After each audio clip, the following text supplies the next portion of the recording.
अब गाइस एक चीज और, यहाँ पे अब फिलहाल हम वैल्यूज नहीं ले रहे हैं, स्पेशली जो हमारा कॉलम है यहाँ पे इंडाइसेस ले रहे हैं हम, जो हमारे इंडेक्स वैल्यू होती है वो सेट कर रहे हैं। ओके, ये चीज बहुत बार एक्सप्लेन कर चुका हूँ, इसलिए मैंने कहा यहाँ पे क्या कर दिया, कमेंट भी चेंज कर दिया ताकि आप लोगों को प्रॉब्लम ना हो समझने में। फिर क्या ले रहे हैं हम, डिस्क्रिप्शन इंडेक्स, राइट। यहाँ पे क्या आ गया, हमारा डिस्क्रिप्शन आ गया। फिर से यहाँ पे हम क्या यूज कर लेंगे, हमारा कर्सर यूज कर लेंगे, गेट कॉलम इंडेक्स आ गया गाइस। फिर क्या आ गया, हमारा task contract, task entry, and then क्या आ गया, हमारा कॉलम डिस्क्रिप्शन, राइट। ये हमारा हो गया सेट कॉलम डिस्क्रिप्शन। इसके बाद क्या आएगा, आईडी हो गई, इंडेक्स हो गया आईडी का, डिस्क्रिप्शन का इंडेक्स हो गया। अब क्या चाहिए हमें, प्रायोरिटी चाहिए, right, priority index. And simple guys, यहाँ पे भी क्या दे देते हैं, अपनी पोजीशन दे देते हैं इसे। तो यहाँ पे क्या आ गया, हमारा एम कर्सर आ गया, गेट कॉलम इंडेक्स आ गया, टास्क कॉन्ट्रैक्ट आ गया, टास्क एंट्री आ गया, एंड यहाँ पे क्या लिखेंगे गाइज, कॉलम प्रायोरिटी। एंड एक चीज और गाइज, जिन लोगों ने पुरानी क्लासेस नहीं करी है, बाइंड व्यू होल्डर्स क्या है, कैसे इंडाइसेस सेट करते हैं, क्यों सेट कर रहे हैं, कैसे, तो उन्हें ये वाली क्लास थोड़ी सी ऐसा लग सकती है कि मैं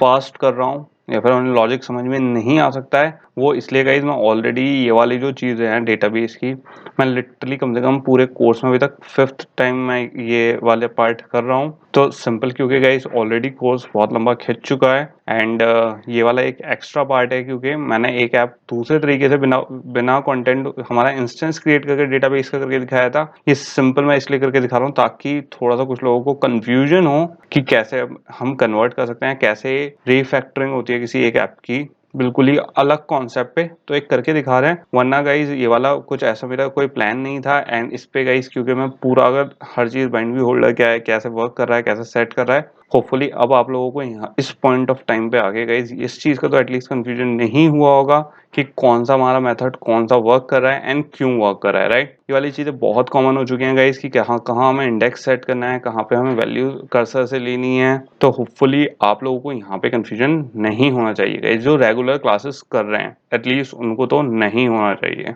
और नेक्स्ट स्टेप क्या है गाइज, हमारा जो हमारा कर्सर है, क्योंकि अब हमने पोजीशन सेट कर दी है सबकी इंडेक्स वैल्यू की, इसे क्या कर देते हैं, मूव टू पोजीशन कर देते हैं, और इसमें क्या दे देते हैं, हम अपनी पोजीशन दे देते हैं, एंड ये क्या हो गया, हमारा सेट हो गया क्या, कर्सर। अब गाइस यहाँ पे क्या हो गए थे, हमें इंडेक्स आ गए थे, यहाँ पे मैंने उन इंडेक्स पे क्या कर दिया, कर्सर सेट कर दिया। अब मुझे क्या करनी है, डिटरमाइन करनी है उसकी वैल्यू। तो यहाँ पे क्या कर देते हैं, वैल्यू डिटरमाइन कर लेते हैं। आपने देखा होगा इस पहले जो हम कर रहे थे उसमें हमें इंडेक्स देने की जरूरत नहीं थी, हम सिंपल क्या कर रहे थे, वैल्यूज डिटरमाइन कर ले रहे थे और सेट वैल्यूज कर दे रहे थे। लेकिन अब क्या करना है, हमें पहले इंडेक्स देना है, फिर कर्सर को सेट करना है। एक दो स्टेप एक्स्ट्रा बढ़ चुके हैं गाइस, बस हमारे लॉजिक अब भी सेम ही है कि एक कॉलम पे वैल्यू है, उस वैल्यू को उठा के वैल्यू पहले फेच करनी है, फिर सेट करनी है, फिर उसे शो करना है। तो लॉजिक अब भी वही है, बट थोड़े एक्स्ट्रा स्टेप है, क्योंकि हमें कर्सर के थ्रू इस वाले डेटाबेस में जो हमारे कंटेंट प्रोवाइडर के थ्रू हम करवाते हैं उसमें थोड़ा सा हमें कर्सर के थ्रू करना पड़ता है। तो हमें कर्सर के स्टेप्स थोड़े से एक्स्ट्रा करने पड़ते हैं, वरना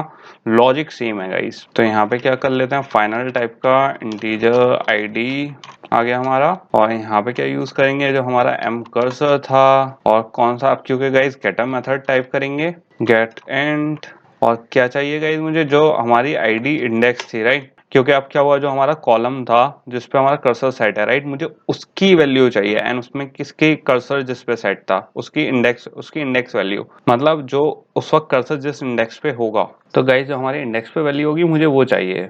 तो यहाँ पे हमारी कौन सी हो गई, जो आईडी पे हमारी इंडेक्स वैल्यू थी वो तो आ चुकी है। अब क्या चाहिए मुझे, जो हमारा डिस्क्रिप्शन है वो। तो यहाँ पे क्या आ गया, मेरा डिस्क्रिप्शन आ गया, डिस्क्रिप्शन पे वैल्यू सेट कर लेते हैं। क्या आ गया, मेरा कर्सर आ गया, यहाँ पे कॉन्टेक्स्ट ले लिया गाइस मैंने, कर्सर लेना है तो यहाँ पे हमारा कर्सर आ गया। गेट कौन सा आ गया, हमारा स्ट्रिंग आ गया, क्योंकि स्ट्रिंग का चाहिए मुझे। एंड यहाँ पे गाइस हमारा क्या आ गया, डिस्क्रिप्शन इंडेक्स आ गया। ओके, तो ये आ गया है हमारा ये। अब इंटीजर एक क्या ले लेंगे हम, प्रायोरिटी। तो यहाँ पे क्या आ गई, हमारी प्रायोरिटी आ चुकी है गाइस। एंड यहाँ पे सिंपल, अब मुझे इसकी भी कर्सर की वैल्यू स्टोर करवानी है, सिंपल एम कर्सर। एंड यहाँ पे क्योंकि गाइस हमारा प्रायोरिटी इंडेक्स था, क्या था, इंटीजर टाइप का था, तो यहाँ पे क्या हम दोबारा यूज करेंगे, गेट इंट यूज करेंगे, कॉलम इंडेक्स। एंड यहाँ पे क्या आ गया, हमारा प्रायोरिटी इंडेक्स। ओके, तो यहाँ पे क्या सेट हो गई, हमारी वैल्यूज सेट, सॉरी डिटरमाइन हो गई है, सेट नहीं हुई है, वैल्यूज डिटरमाइन हो गई हैं। जो हमने एक वेरिएबल में जो हमारी कर्सर की वैल्यूज थी वो स्टोर करवा ली हैं। ओके, अब गाइस जो हमारा ये वाला होल्डर था अपडेट वाला, ये हमारे किसी काम का नहीं है। मुझे अब कौन कौन सी वैल्यू सेट करवानी है, एक तो डिस्क्रिप्शन की सेट करवानी है, राइट, और किसकी सेट करवानी है गाइस, जो हमारी आईडी है वो सेट करवानी है। तो यहाँ पे सिंपल होल्डर डॉट क्या यूज करेंगे हम, आइटम व्यू डॉट क्या यूज करेंगे, सेट टैग, एंड टैग में क्या पास करेंगे हम, अपनी आईडी। तो यहाँ पे टैग क्या सेट कर दिया हमने, आईडी सेट कर दिया, होल्डर में एक क्या सेट कर दिया हमने, डिस्क्रिप्शन सेट कर दिया है। एंड ये क्या हो चुका है गाइस, मेरा सब कुछ सेट हो चुका है। यहाँ पे प्रायोरिटी स्ट्रिंग को गाइस हम इस वाले पार्ट को टच नहीं करेंगे, ये सिंपल मुझे सेम ही रखना है। ये मैंने इसका लॉजिक भी गाइस क्योंकि सेम है, राइट, तो इसमें कुछ नहीं करना है। इसके बाद थोड़ा सा नीचे आ जाते हैं, हमारे क्या आता है, जो हमारे कौन से बटन है, रेडियो बटन है, उसके कलर सेट हो रहे हैं यहाँ पे, तो इसमें भी मुझे कुछ नहीं करना। अब गाइस यहाँ पे आप देखो हमारे पास क्या आ गया, गेट आइटम काउंट आ गया है, राइट। गेट आइटम काउंट की अब मुझे एक्चुअली जरूरत नहीं है यहाँ पे, क्योंकि क्या रिटर्न कर रहा है गाइस, साइज रिटर्न कर रहा था, राइट। अब मुझे इस चीज की जरूरत नहीं है, मुझे किस पे जरूरत है, इसके कर्सर की जरूरत है। तो यहाँ पे क्या पास करवा दूंगा, जो हमारा कर्सर था वो चेक करवा लेंगे, और यहाँ पे गाइस बेसिकली मैं क्या रिटर्न करवा दूंगा, जो हमारा एम कर्सर है उसका क्या काउंट रिटर्न करवा देंगे। तो हमारा यहाँ पे ये सेट हो चुका है, gate count, gate item count method क्या कर्सर का चेक करवाना है हमें। ओके, इसे डिलीट कर देते हैं कमेंट को। एंड इसके बाद क्या आ गया गाइज, यहाँ पे मेरी आ गई जो हमारी टास्क एंट्री थी, गेटर मेथड हमने इम्प्लीमेंट करा था, इसकी अब मुझे ज़रूरत नहीं है, तो सिंपल मैं इसे डिलीट कर दूंगा। एंड अब क्या है, हमारा सेट टास्क के लिए है ये भी गाइज, क्योंकि यहाँ पे हम सेट टास्क कर रहे थे, राइट। अब यहाँ पे ऑलरेडी हमारे पास जो कर्सर का मेथड होता है उसके लिए हमारे पास ऑलरेडी स्वैप कर्सर वाला मेथड है, राइट। तो सिंपल अब उसकी हमें यहाँ पे इस वाले की ज़रूरत नहीं है।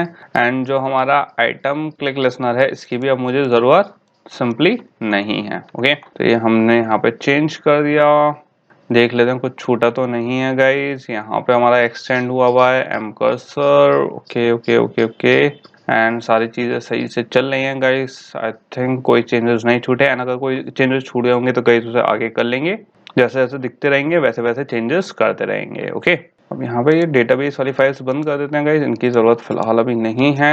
अब क्या कर लेते हैं, एक अपना स्वैप कर्सर बना लेते हैं रिक्वेरी करने के लिए, जब नया डेटा दोबारा से आता है, राइट, तो हमारा स्वैप कर्सर यूज होता है, तो वो इम्प्लीमेंट कर लेते हैं गाइज। तो यहाँ पे क्या आ गया, हमारा कर्सर आ गया, और यहाँ पे क्या बना लेते हैं, स्वैप कर्सर। ओके, और इसमें पास कर देंगे हम कर्सर सी, एंड ये क्या हमारा स्वैप कर्सर क्रिएट हो चुका है। अब गाइस यहाँ पे होपफुली आप लोगों को याद होगा स्वैप कर्सर क्यों यूज होता है, क्योंकि जैसे कोई पुराना कर्सर है उसकी ऑलरेडी वैल्यू जो है सेट होके जा चुकी है, राइट। अब मुझे चेक करना है कि कर्सर ऑलरेडी लास्ट उस पे है, मतलब वैल्यूज अपडेटेड हैं उस पे, या नई वैल्यू सेट करनी है, तो वो चेक करते हैं हम यहाँ पे कंडीशन ऑपरेटर्स लगा के। एंड अगर ऑलरेडी हमारा कर्सर इनिशियल वैल्यू में है तो वैल्यूज वैसे ही दे देते हैं जैसे जानी है, और वरना अगर कर्सर ऑलरेडी वैल्यू दे चुका है तो उसे रिसेट कर देते हैं, राइट, नए कर्सर से। तो इम्प्लीमेंटेशन कर लेते हैं यहाँ पे पहली हम लगा लेते हैं कंडीशन, जो हमारा एम कर्सर है अगर वो किसके इक्वल है, हमारे ऑब्जेक्ट के इक्वल है, पैरामीटर के। तो यहाँ पे क्या करते हैं, हमने रिटर्न नल करा दिया, क्योंकि यहाँ पे बेसिकली क्या चेक करा गाइस, जो मेरा नया वाला कर्सर है, जो कर्सर है वो क्या पुराने कर्सर के ही जैसा है। अगर वो पुराने ही कर्सर के जैसा है तो हमें कोई चेंजेस कर, जो मैंने अभी आपको बताया गाइस, अगर कोई डेटा चेंज नहीं होगा तो होगा ही नहीं, राइट, कुछ क्योंकि कर्सर दोनों सेम होंगे। तो सिंपल क्या कर दिया हमने, रिटर्न नल करा दिया। अब क्या कर देते हैं, एक नया कर्सर, क्योंकि हमें क्या करनी है, वैल्यू असाइन करनी है टेम्परेरी कर्सर में। तो यहाँ पे हमने किस में असाइन कर दिया, जो हमारा एम कर्सर था उसे किस में डाल दिया। अब क्योंकि अगर ये वाली कंडीशन गाइस क्या होती है, फॉल्स होती है, ओके, तो इसका मतलब हमारा कर्सर में कोई चेंजेस हुए हैं, और जो हमारा एम कर्सर है वो क्या है, डिफरेंट है। तो मैंने क्या करा, एक कर्सर टाइप का वेरिएबल क्रिएट कर लिया टेम्प, जिसमें अब जो चेंजेस हुए हैं वो स्टोर करवा लेंगे हम, और इसको जो हमारा कर्सर है उसको नई वैल्यू असाइन कर देंगे, जो ये हमारा नया वाला कर्सर था, राइट, जो हमने यहाँ पे चेक करवाया। अब हमने जो ये टेम्प नाम का जो हमने ऑब्जेक्ट बनाया है, राइट, ऑब्जेक्ट वेरिएबल बनाया है किस टाइप का, कर्सर टाइप का, जिसमें अब हमारा एम कर्सर है, उस एम कर्सर में अब क्या असाइन कर देंगे, जो हमारा नया वाला कर्सर है, जो ये वाला कर्सर अपडेट हुआ है। ओके, तो इस चीज में गाइस कंफ्यूज मत होना, क्योंकि कई लोग मैंने सुना है यहाँ पे बहुत लोग कंफ्यूज होते हैं कि ये कैसे वर्क करता है। क्योंकि इस चीज पे हमेशा ध्यान रखना गाइस, जो हमारा एम कर्सर होगा इस पॉइंट ऑफ टाइम में, या तो उसमें नई वैल्यू होगी या पुरानी वैल्यू होगी। पुरानी वैल्यू होगी तो हम यहाँ पे चेक करवा रहे हैं एम कर्सर में, अगर पुरानी वैल्यू होगी तो जो हमारा कर्सर है, है राइट, तो उसमें भी वही वैल्यू होगी। तो यहाँ पे ये कंडीशन ट्रू हो जाएगी एंड सिंपल नल चला जाएगा। लेकिन अगर अब नई वैल्यू होगी तो एम कर्सर से मैच नहीं करेगा जो हमारा यहाँ पे हमने कर्सर क्रिएट करा है। इसीलिए हमने क्या करा, जो हमारा एम कर्सर था उसका एक टेम्प बना लिया है और उस टेम्प में जो हमारा वेरिएबल है राइट, उसमें अब हमने क्या करवा लिया, जो हमारे नए कर्सर की वैल्यू थी वो असाइन करवा ली है। ओके